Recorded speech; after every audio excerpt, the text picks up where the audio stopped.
Course தினம் தினம் 3 கேள்விகள். அதில் 2வது கேள்வி பார்த்துருவோமா? இது ஒரு வகையான பொறுத்துக தான். அதாவது நோய்கள் அதன் எதை தாக்குது அப்படின்னு சொல்லி. சரிங்களா? டெங்கு வந்தால் என்ன பண்ணும்? சரிங்களா?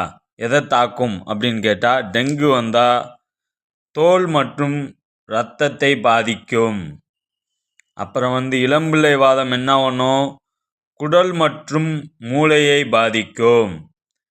தட்டம்மை வந்தால் என்ன பண்ணும்? சுவாசப்பாதை மற்றும் நரம்பு மண்டலம். சின்னம்மை வந்தால் என்ன பண்ணும்? தோல் மற்றும் சுவாசப்பாதை ரெண்டையும் பாதிக்கும். அப்போனா எது ஆன்சர் பார்த்துருவோமா? பி தான் answer. Thank you for watching my video.